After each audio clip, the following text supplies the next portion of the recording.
me why, as a woman, I have beards that I have to pluck out every other week. I was excited. I was like, yeah, I'm going to be a mom. I actually had a miscarriage. It was hard. It was hard.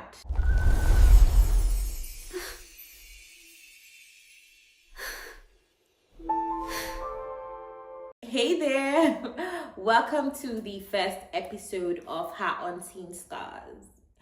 If you're just getting to see me or know me or hear from me for the first time, let me introduce myself. I am Fatma, but you can call me Brown Skin Doctor. Yeah, I'm a doctor by profession, but that's not what this is all about. I won't be boring you guys with medical jargons. I won't be boring you guys with medical talks. I will just be speaking pure and raw emotions of women like me and other women out there that have to carry physical, mental, emotional scars and don't even know how to express it, or don't even know how to talk about it, or they just don't want to feel dramatic or feel like, you know what, people won't understand me. This is a space, a platform, a podcast for you to know that you're not alone. We see you, we feel you, we understand you, and we hear you, and we're here to heal together, because healing is definitely softer when we all do it together, when we have each other's backs. So you might be hearing a lot of background noises because I haven't invested in a good mic yet. I will probably do that in the future, but for now, let's stick to what I have. So you might be hearing like cars or beds chipping, or even my cats just meowing everywhere. But it's okay. Over time, it will get better. And for now, let's just focus on healing, expressing, talking about our journeys, talking about our healing process, and yeah, our scars in general, right? So, what is this podcast about? I already gave you a hint, but what are we really going to be talking about? What are those scars that we will be talking about? As women, I feel like over the years, women have had to deal with pains, have had to deal with different phases of healing or scars.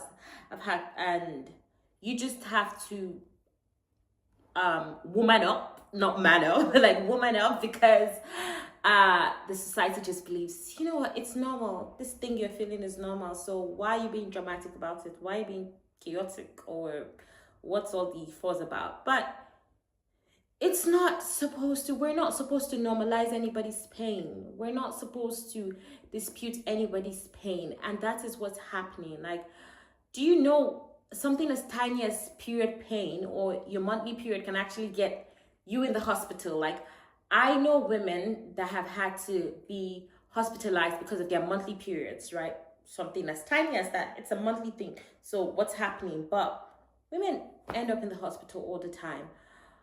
Let's not talk about the PCOS that women have to deal with, and then the physical struggles of, I mean, yeah, that is wild, because tell me why, as a woman, I have beards that I have to pluck out every other week. Like, why? I'm not even a man, and I have to like pick out my beards every other week, and you start to feel insecure in your own body because people look at you like, why does she have a beard, right? It's not my fault. It's like hormone messing up with me. So why are you all just giving me that weird look, right? And not just that, endometriosis and the pain it comes with, women struggling to get pregnant, or miscarriages, and then women having to heal from that, having to not show their weaknesses or show their pain because they just feel like nobody would understand, right? Or is it even moms being burnt out by carrying the weight of their little humans on their shoulders, and they just can't complain because yeah, they get that this is not the first time someone's doing it, so why are you being dramatic about it? But it's okay to be expressive. It's okay to feel exhausted. It's okay to feel sad. It's okay to cry and not have to worry about someone else's judgment. And that is what this podcast will be doing. We will be talking about and be bringing awareness to everyone, not just women, but I guess to anyone waiting to watch the podcast, as to just, yeah, get aware, get educated. I know that women go through a lot. Women shoulder a lot that they don't talk about. Sometimes you see that camouflage, you see that makeup. Underneath it is just a lot of scars. It's like layers and layers of scars that we've healed from, or some that we don't even heal from, but we just shove aside and come out and act like, you know what, I can do this, I'm strong. I don't need the world to see my weakness. I need to be a boss and all of that. But in this space, you don't have to. And I think I learned that the hard way over the, I don't want to say yes, but over time. So I personally, I dealt with something in my life, and I'll be talking about one of it. I actually had a miscarriage, and it was hard. It was hard because it's different to see people, hear about people, or even as a doctor, treat people that having or that have had miscarriages. But you being in that shoe, you just don't know how to deal with the emotion. And I feel like for me, that was what happened. I just didn't know, because how do you ever expect that you'll be in a certain shoe? Like, you never know. And I think that's the crazy thing about life. Life always has a way of being ahead of you. So you think, oh, I know what's next, I have this covered, and then life hits you with something and you're like, oh, okay, no, I didn't see that coming. And for me, I think that was what happened. I was finally ready to start having kids. I was excited. I was like, yeah, I want to be a mom. And then I got pregnant, right? So it was an exciting feeling at that point, because I did my first scan and finally it was real. Like, there was a mini human growing inside of me. I was really excited. But then I started to buy baby things. I started to get ready. I even started to get like the baby's room ready, because I couldn't wait. Like, I know it's like, how do you start doing all of those things from the beginning, like the first trimester? But I'm just someone that I like to be ready. I like to get ahead of things. I like to just be prepared.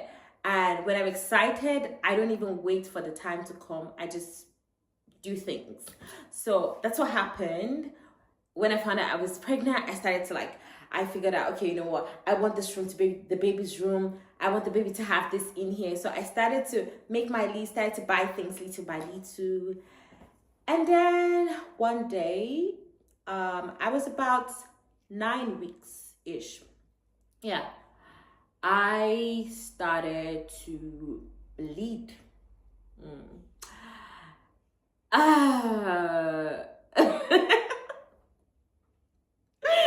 You know, I still remember how I felt that day. I was so scared when I saw the blood. Like, I had to scream, like, I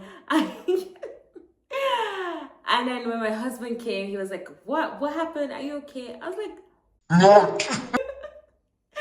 And the craziest part is, being a doctor at 9 weeks, you know it's not implantation blood.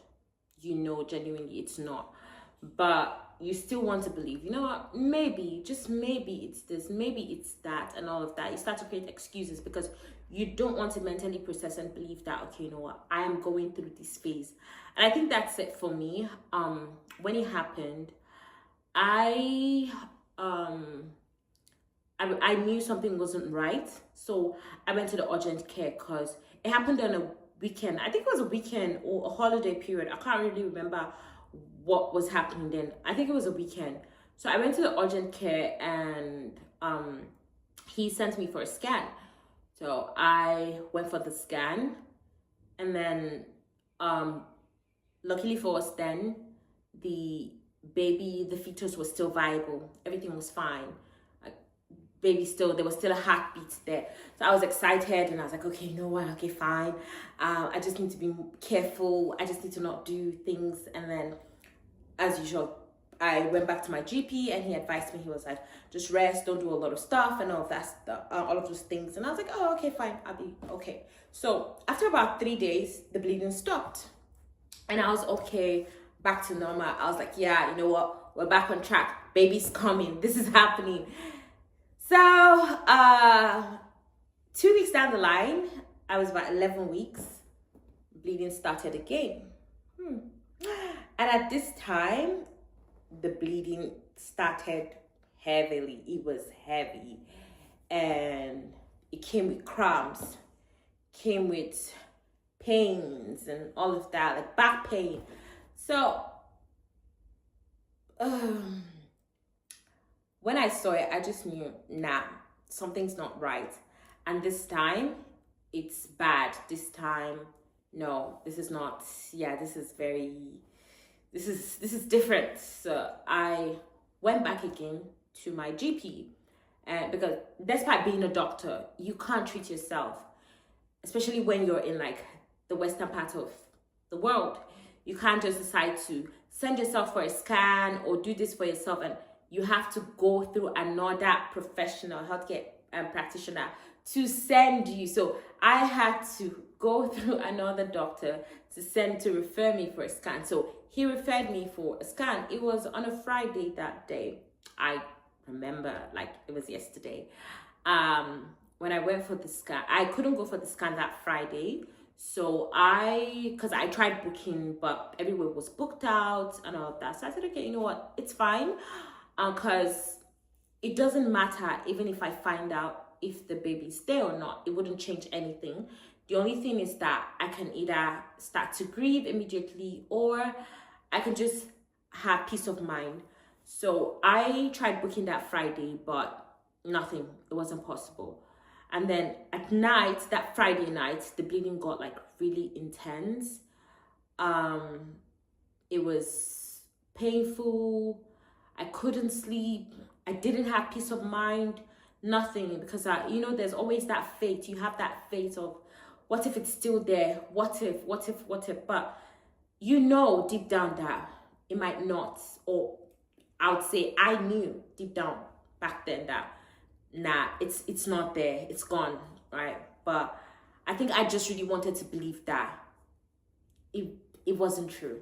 So, I eventually, at like 12 a.m., I started to call like different centers, and I was like, hey, please, I need to come in for an urgent scan. Is it possible to have one done immediately, urgently? And they were like, no, if you need an urgent scan, you have to go to the emergency. And for me, I didn't want to go to the emergency because I knew I would end up spending about at least 5 to 6 hours in the emergency. And even if they did the scan, the only thing they'll tell me is, hey, the baby is not there anymore. They'll give me a pain reliever, but they wouldn't do anything. And even if the baby was there, they were still not going to do anything. They would only give me bed rest. They would only ask me to rest and all of that. So I just decided there was no need putting myself through all of that pain and still like ending up with same news, something that was inevitable, right? So I kept calling that night, and eventually I found someone that said, we do emergency scans, and if you want to come in tonight, it's fine. But if you don't want to come in tonight, you can come in first thing in the morning. I can squeeze you in before I start my day at about 7 a.m. So I told him, I said, yes, that would be perfect. And he was like, the fee was double the initial price. I was like, that's fine. Honestly, at this point, I just really want to know what's going on. I want to know if I would keep crying or if I would just have peace of mind or something. I don't really care about what the fee will be. So I and my husband went in the morning, and when we got there, we had the scan done, and I just saw the look on the man's face, like, yeah, there was no heartbeat. Baby was still there, but there was no heartbeat. And I saw it too, but I just wanted him to tell me, which he did. He said, hey, I'm sorry, but this is the case. There's no heartbeat anymore. Baby is still there, sac is still there and everything, but there's no heartbeat. So I was like, oh, okay, fine, that's fine, because I was kind of expecting it. And honestly, I didn't want to cry in front of him. So I said, oh, it's okay, you know what, I'm good. So we left, and on our way home in the car, I just started to bawl my eye out. I was crying. I was tearing up. I didn't know what to do. My heart was aching. I was hurt. And oh my God. I remember the look of my husband's face. He was so confused. He didn't know what to do. He didn't know how to console me. He didn't know what to say. Cause, you know, it's a different thing. Like, he's excited. He was excited about the baby. I was excited, but the baby is inside of me. So I alone can really feel that level of pain. In as much as he'll feel hurt too, it won't be as intense as I will feel it. Do you understand? Because I'm not just going through emotional pain. I'm also going through physical pain of my body trying to expel the fetus, the dead fetus, or the baby, just in case if anybody doesn't know what a fetus is, right? So it wasn't, and at the same time, I didn't want him to feel helpless, like he couldn't help me. So I just stopped crying and I said, okay, you know what, I'm good, I'm fine. I got home, took a shower. He was just there, very confused. He didn't know what to do. He was trying to console me. But I was worrying about myself and also worrying about him, because I was like, I'm sure he's also hurting from something, but I'm also hurting and I don't want him to keep feeling helpless. So I just told him, I said, you know what, I want to go out and I will be back soon. And he was like, no, where are you going to? I was like, I just really want to go see my friend. Like, I have this friend with like kids and all of that. Maybe being around people would cheer me up and all of that. So, and I told him, I said, you should get a friend of yours to come over and just stay with you too. So he said, okay. And then I went over to my friend's place. I just went there to stay with her and the kids and all of that. Then I just noticed the bleeding was getting heavier. It was getting heavier, and I went into the shower, like in her house. So I went to take a shower, only to notice that there was just clots. The clot kept on coming. It was bad. Then eventually the baby dropped out. I can remember, like, I literally held it in my hand. It was just very tiny. I held it in my hands and I was looking at it. I was like,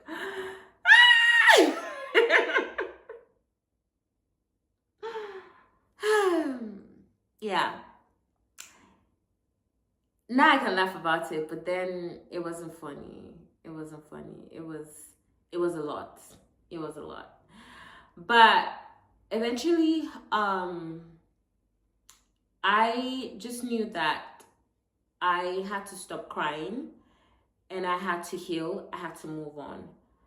I didn't know how to go about it. I didn't know how to express myself. I didn't know what to do. I didn't want people around me to worry about me. So I just decided to stop crying, to stop expressing any emotion.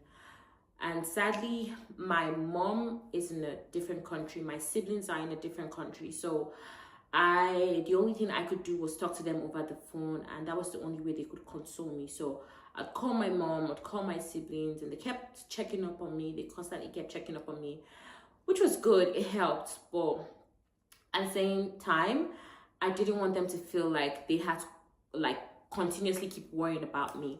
So I decided, okay, I will stop being sad, and I would focus on other things. So I had an exam coming during that period. It was like a professional exam. So I just went into full study mode. Like I buried myself in studies. I picked up a new course. Then I got a scholarship to study a certain course to be a yoga teacher. Luckily it came in at that point when I needed it as a distraction. So it came in, I started taking the course too. So I had two things that were going on for me simultaneously, and it was able to distract me from all of this, which I know you shouldn't always get a distraction. You should always heal from things. But the thing is, like I said, we women are just used to shoving our emotions aside because we don't want the people around us to worry about us, or because we have other things to focus on. We have the family, we have this, we have that. So you just don't take care of yourself, and you start pouring into everybody else, or start pouring into something else, and you don't really heal. And that was it for me then. I'll continue the story some other time, but I think for me, I never really healed from it, because all I did was shove what I was feeling aside. And eventually, over time, it did catch up with me. But that is something we'll talk about in the next episode. But the thing is, right, I think one of the things that helped me heal was that I had nice people around me. I had people, my partner was very supportive. He would always try his best. I had a few people that would check up on me. My family from home would constantly call me. I had a friend that would like constantly come over to check up on me, and even sleep over sometimes, which was good. And I think that's the whole that's where being nice to people, despite not knowing what they are going through, actually comes in play. It's like, you don't have to know what someone's going through, just be a nice person. And I always tell people, for like my personality, I think over the years, I have grown to be someone that I try hard to be nice to someone. I don't care how mean or how bad you are. I try to be nice to you. If I feel like I don't like your energy, I'd rather stay away from you than be mean or be rude to you. That's one thing. And I try to always watch my words when it comes to people, because I don't know what they're going through, what they've been through, or what they would what they have dealt with during that period, or what's going through their heads. Do you get? So the last thing you want to do is add to someone's pain. And for me, during that period when I was going through the miscarriage, someone said something to me, and she was supposed to be my closest friend at that time. She made a statement. She said, I'm not the reason you had a miscarriage. And it broke my heart, honestly. It broke my heart, because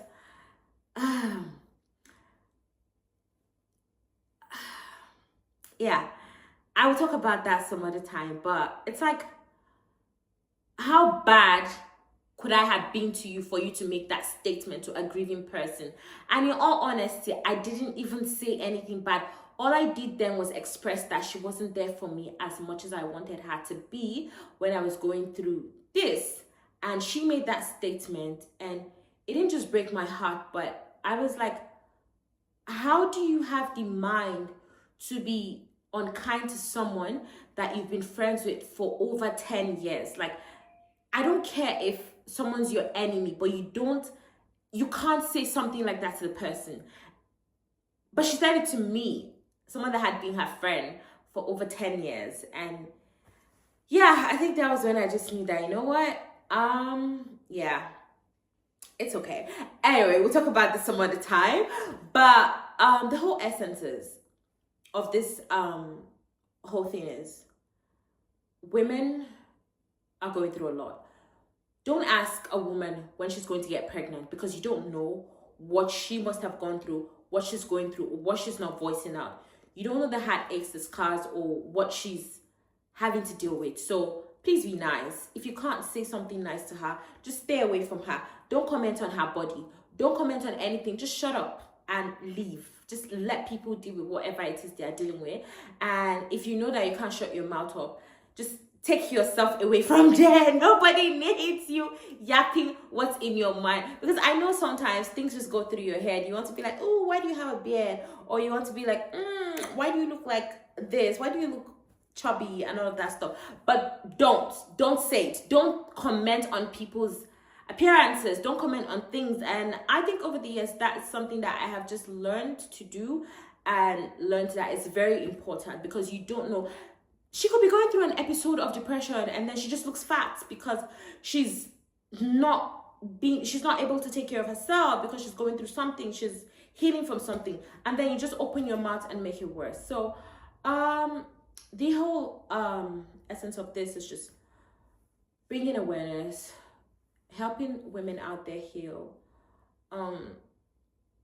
letting you know that you're not alone, right? And to all my ladies out there that have had miscarriages, or that are struggling to get pregnant, or that are moms or girls, or whatever it is, whatever stage you are in your life, you're not alone.